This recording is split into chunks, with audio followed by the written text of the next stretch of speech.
cristianismo. Então nós temos essas correntes, mesotribulacionista, cada uma tem uma maneira de interpretar a volta de Jesus. Já essas outras escolas, elas estão tratando dos acontecimentos do Apocalipse, que é necessário conhecer essa ligação, ok? Mas aqui nós estamos hoje tratando sobre os seres viventes, os 4 seres viventes. Só para os irmãos analisarem, vamos colocar os versículos lá que nós lemos. Veja que nós falamos do mar de vidro, explicamos o que é o mar de vidro, e agora, e no meio, a parte B, e no meio do trono e ao redor do trono, 4 animais cheios de olhos por diante e por detrás. 4 animais. E o primeiro animal era semelhante a um leão, e o segundo animal semelhante a um bezerro, e tinha um terceiro animal, o rosto como de um homem, e o quarto animal era semelhante a uma águia voando. E os 4 animais tinham cada um de per si 6 asas, e ao redor e por dentro estavam cheios de olhos, e não descansam nem de dia nem de noite, dizendo: Santo, Santo, Santo é o Senhor Deus, o Todo-Poderoso, que era, que é e que há de vir.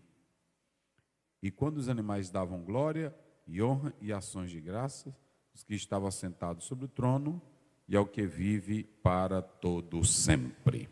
Muito bem, coloca os apontamentos aí para os irmãos acompanharem conosco. Nós temos aqui, do que trata os 4 seres viventes? É a primeira pergunta. O que esses seres representam? Então nós temos aí a primeira interrogação sobre esses 4 seres viventes. E você que está nos acompanhando, nós vamos analisar que para tratar desses 4 seres viventes, é preciso nós analisarmos isso de 3 maneiras. A primeira, bíblica. A segunda, teológica. E a terceira, histórica. Vamos lá? Eu falei como? Qual é a primeira maneira? Bíblica. Tudo que nós formos tratar ou analisar, temos que começar primeiramente com a Bíblia. Não é com a teoria de A nem de B. Primeiro eu vou saber o que a Bíblia diz. E quando eu estudo a Bíblia, ela vai me dando elementos para que eu possa ligar com outros acontecimentos. Então, só para os irmãos acompanharem conosco. Bíblica, teológica e historicamente. Vamos começar de trás para frente. Vamos começar historicamente. No aspecto histórico, nós sabemos que os querubins, ou melhor, esses seres viventes, dentro da concepção judaica, no judaísmo primitivo, que é o de Gênesis, eles viam esses seres querubins, ou melhor, esses seres viventes, como representantes através dos querubins. E coloca aí na tela Gênesis 3:24, para os irmãos observarem.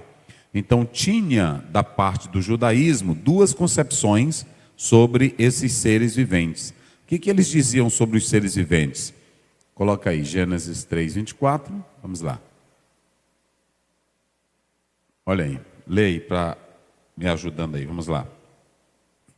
E havendo lançado fora o homem, pôs querubins ao oriente do jardim do Éden. Sim. E uma espada inflamada que andava ao redor para guardar o caminho da árvore da vida. Então, eles diziam, a primeira tese, por que nós estamos começando com os judeus? Porque a salvação vem dos judeus, a palavra também Deus entregou primeiramente aos judeus.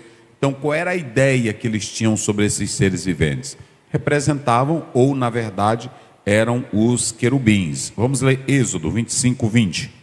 Êxodo 25, verso 20. Coloca lá na tela para os irmãos. E vocês vão anotando e vendo isso aí. Vamos lá. Os querubins estenderão as suas asas por cima, cobrindo com elas o propiciatório. As faces deles, uma defronte da outra. As faces dos querubins estarão voltadas para o propiciatório. O propiciatório era o quê? Quem se lembra? O que era o propiciatório? Era a tampa da arca. E 2 querubins, que eram imagens, elas eram feitas. Ninguém entrava. Só o sumo sacerdote uma vez por ano. nem se adorava essa imagem, eram réplicas. E percebam que quando você pega essa passagem bíblica de Gênesis 3:24, Êxodo capítulo 25, verso 20, aí que você vai para o Apocalipse, eu vou fazer uma pergunta aqui aos irmãos, para todos participarem. Qual é a relação que se tem de Gênesis 3:24, Êxodo 25:20, com Apocalipse capítulo 4, que nós acabamos de ler? Qual é a relação que vocês puderam perceber dessas duas passagens bíblicas do Velho Testamento com a do capítulo 4 do Novo Testamento?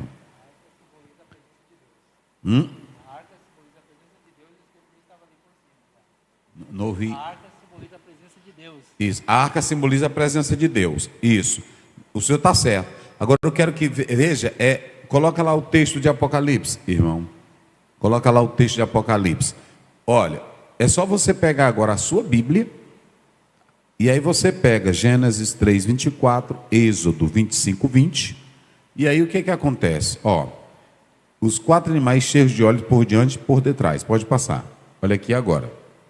E o primeiro animal, tal, isso aí você já sabe. Passa.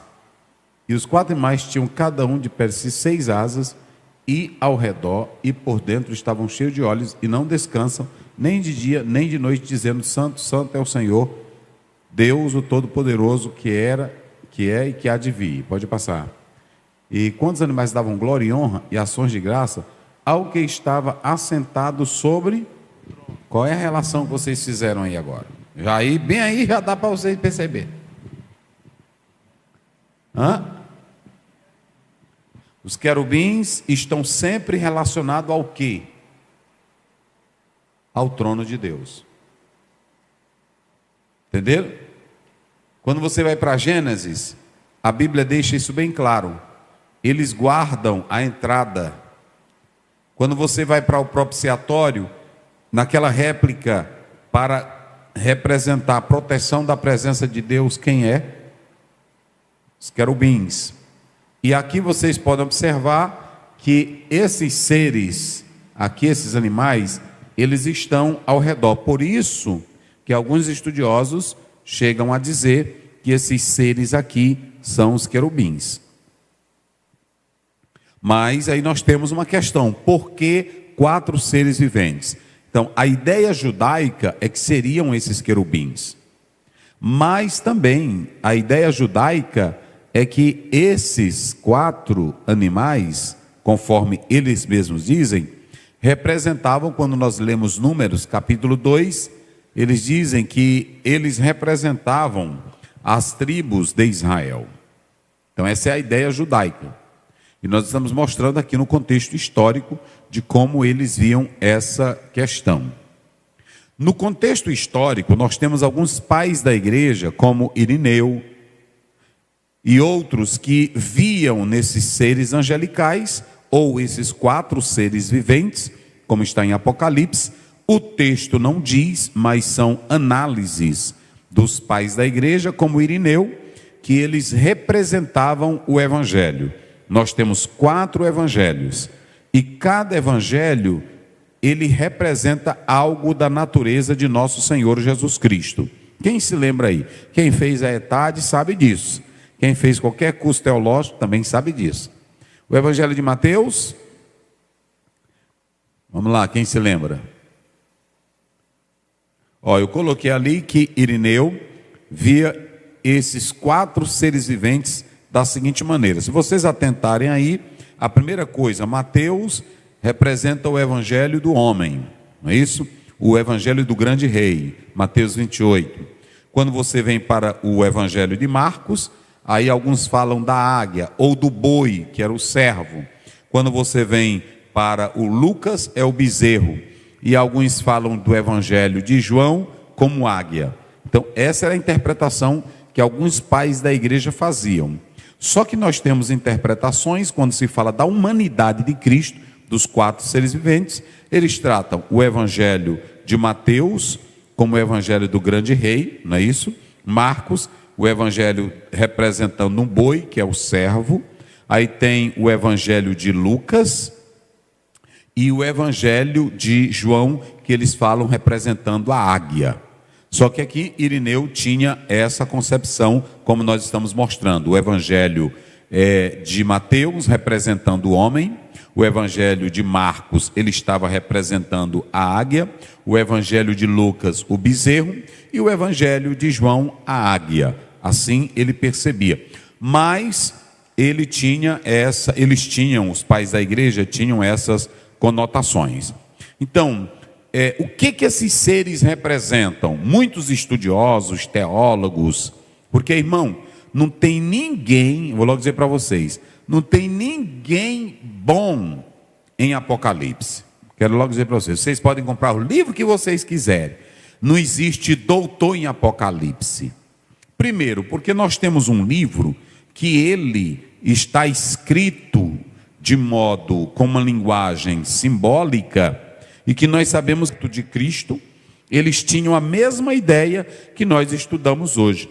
Mas quando se fala desses 4 seres viventes, alguns dizem, em primeiro lugar, que eles representavam a criação. Representavam a criação. Outros dizem que eles representavam a perfeição na terra. Outros dizem claramente que eles representam o evangelho, como eu citei aqui o caso de Irineu. Então, como é que eles falam desses 4 seres viventes? Da maneira que eu estou apresentando aqui para os nossos irmãos. Eles podem figurar como a criação, como o evangelho, como a perfeição, ou eles podem representar toda a criação adorando a Deus. Toda a criação adorando a Deus. Só que quando você vem para o livro de Ezequiel, o Ezequiel trata dessas teofanias ou desses seres angelicais, ele trata em uma perspectiva como eles sendo seres espirituais especiais. Eles não representam nem a igreja e também não quer dizer qualquer anjo, mas eles dizem vê essa concepção de que são seres espirituais, ok? Então nós temos aqui o que eles representam. E aí depois o texto diz que eles têm olhos por diante e por detrás. Olhos por diante e por detrás quer dizer que eles têm onisciência, que eles têm sabedoria. É isso que o texto ele está mostrando aqui para nós. Estão cheios de olhos, eles têm capacidade. E é muito interessante, os irmãos, observarem uma coisa. Quando você atenta para o leão, biblicamente, nós podemos perceber que o leão é símbolo de força, o leão é símbolo de autoridade. Coloca aí na tela, Provérbios, capítulo 30, verso 30. Então, primeiro nós temos o leão, olha aí, olha o que a Bíblia diz, leia aí bem forte. O leão, o mais forte entre os animais, que não foge de nada. Então veja que o leão aqui, ele representa força, o leão representa autoridade e o leão representa majestade. Como vocês sabem, o rei dos animais, a própria Bíblia está mostrando aí, é o leão. Depois o bezerro, coloca aí na tela, Números 7:17. O que o bezerro representa na Bíblia? Isso aqui tudo eu estou mostrando na Bíblia. O que ele representa na Bíblia? O bezerro. O bezerro na Bíblia representa serviço. Ok? Números 7:17. Números 7:17. Olha aí.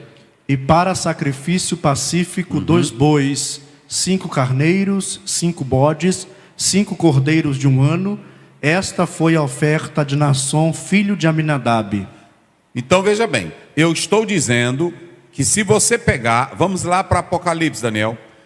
Nós já falamos de 2. Nós falamos qual o primeiro animal que nós falamos? Leão. Depois falamos do quê? Bezerro. Do bezerro. O que o leão representa? Força. E representa o quê? Força, majestade. Representa o rei dos animais. Escute bem. Agora, observe aqui, olha aí Apocalipse. Olha. Vamos. E quando os animais davam glória e honra... Não, é lá pelo 6, volta para o 6. Aí já está no final. 6, verso 6. Ele vai ler o 7, fica melhor. Olha aqui. Coloca o 7, isso, leia. E o primeiro animal era semelhante a um leão. Pronto, marca aí, irmão, leão. Aí como é que eu vou ler a Bíblia? Aqui que eu quero mostrar o segredo para vocês. Porque um teólogo pode dizer uma coisa, outro pode dizer outra. Mas se eu começar a ler a Bíblia, leão, olhe para cá, leão. A Bíblia está falando desses 4 seres viventes. Mas quem são eles? Aí se eu for analisar, o que é o leão? Pronto. Aí qual é o segundo animal? O segundo animal semelhante a um bezerro. Marque só o bezerro. Bezerro, olha aí. O bezerro, vamos lá. Coloque aí para os irmãos observarem. E aí, o terceiro animal tem rosto de quê? De homem. De homem. Então veja bem, leão, eu estou dando referência para cada um. Leão, majestade. Qual foi a referência de leão que eu dei? Provérbios quanto? 30. Tem que prestar atenção, irmão, bem direitinho.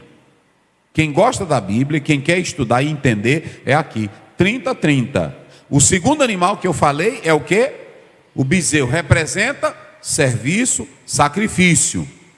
Pronto. O terceiro é o quê? Rosto de homem. Por que esses animais? Primeiro leão, depois bezerro, e agora ele tem rosto de homem. O que a Bíblia fala de rosto de homem? Quando a Bíblia fala de rosto de homem, está falando da inteligência do homem, está falando da capacidade racional do homem. Marque aí o homem, rosto de homem. E qual é a referência? Gênesis 1:26. Como é que diz aí? Gênesis 1:26. Vamos lá. Gênesis 1:26. E disse Deus: façamos o homem à nossa imagem, conforme a nossa semelhança. Isso. E domine. Por que a Bíblia usou rosto de homem? Não é assim? Por que lá em Apocalipse usou rosto de homem? Porque rosto de homem aqui vai dar em Gênesis 1:26. A imagem do homem. E o que é a imagem do homem? Essa imagem, tselen, demute, semelhança lá do hebraico, essa imagem, semelhança, representa a capacidade pensante, racional, reflexiva, intelectiva que Deus deu para o homem. Olha como isso aqui é lindo.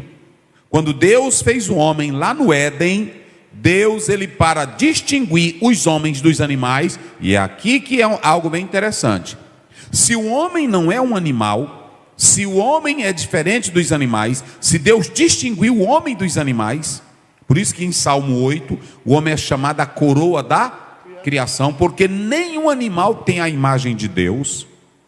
Quando você pega a palavra, por exemplo, Adão, Adamá, da terra, é para fazer distinção do homem com os animais. O homem não é produto da evolução, do Big Bang. O homem não é um ser primata, um símil. O homem não é um macaco. O homem não veio de uma explosão. O homem é um projeto inteligente de Deus. E o verbo hebraico, quando você pega o verbo hebraico, fazer, ali o próprio texto hebraico dá a ideia de moldar. Deus, quando cria tudo na natureza, ele diz, haja, haja, haja, haja. Mas quando chega no homem, o que ele diz? Façamos o homem. Você carrega a imagem de Deus. Colocar o homem como um animal, como a ciência faz. Olha, vocês podem observar que a ciência, ela detrata da Bíblia, e os cientistas, e quem não ama a Bíblia, porque a Bíblia é o único livro que registra de modo magistral, glorioso, maravilhoso, a criação do homem e da mulher. Qualquer livro que você pega aí, um livro de história, na hora que você pega um livro de história, de geografia, eles pegam um homem, lá ele bota um macaco, primeira fase, ou dentro de uma caverna com um porrete na mão, aí ele vai evoluindo até chegar a um homem. Vocês sabem lá, quem estudou sabe das fases. E a Bíblia nunca diz que tu é macaco. A Bíblia só diz que você é a imagem e semelhança de Deus. E aí, para vocês terem uma ideia, essa ignorância humana,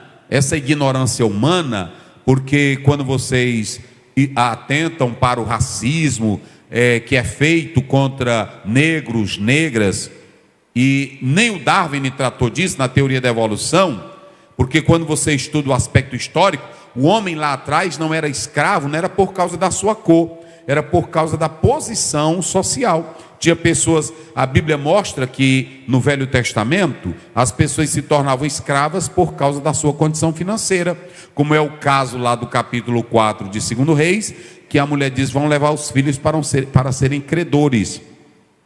Então não tinha nada a ver com isso, nem com cor, nem com nada. Era uma questão de posse, era uma questão cultural. E isso depois foi se evoluindo. Então veja que a Bíblia, ela nunca deprecia o homem, ela só exalta o homem. Não há registro melhor e mais lindo do que a Bíblia falar da criação. Mas tudo que a Bíblia fala a favor, a humanidade é contra. Já observaram isso? Tudo que a Bíblia fala, a Bíblia ela organiza tudo. Ela fala da criação do homem, da mulher. Aí a Bíblia vem com esse padrão. E vocês podem observar, juiz, pessoas que se dizem até inteligentes, mas a Bíblia diz que eles se tornam loucos. E eles começam a denegrir essa imagem que Deus coloca no homem. Um homem que é feito com inteligência, um homem que é feito com capacidade. Mas a Bíblia diz que o homem não quis saber de Deus e tornou-se louco. Irmão, toda bagaceira ré que tem no mundo, não foi Deus que fez, foi Deus que criou esse homem com inteligência, mas a Bíblia diz que o homem buscou as suas invenções. Então tudo que não presta, tudo que é descontrole, vem do homem que fugiu do padrão de Deus. O homem quis caminhar sem Deus, e aí entrou na desgraça, na miséria. Então, rosto de homem fala de inteligência, intelectualidade. E aí nós temos o quarto, não é isso? Animal, semelhante ao quê? A uma águia. Pronto. Aí você já sabe, a águia fala de quê? A águia é símbolo do quê? A águia é símbolo do quê? Agilidade. A águia é símbolo de rapidez. Então se você pegar o primeiro animal, leão, aí você já sabe, majestade. Pegou o segundo animal, bezerro, serviço. Pegou o terceiro, rosto de homem, inteligência, capacidade. Então você já fica logo aqui, não, isso aqui não é animal. Quem são esses 4 seres viventes? E essa águia que vocês estão vendo aí, agilidade, capacidade, e tem outra coisa que a águia tem, visão de longo, pronto, alcance. Então vocês podem observar que ela tem agilidade e ela tem uma visão longa. Vamos ver Isaías 40, 31. Aí está tudo na Bíblia. Aí você pega, é assim que se lê. Aí você pega e vai comparando isso tudinho. Vamos lá, como é que diz? Isaías 40. Isaías 40, verso 31. Coloca aí. Então, olha aí. Mas os que esperam no Senhor renovarão as forças, Sim. Subirão com asas como águias, correrão e não se cansarão, caminharão e não se fatigarão. Pronto, aí você pegou todos esses 4 que eu falei, tem referências bíblicas.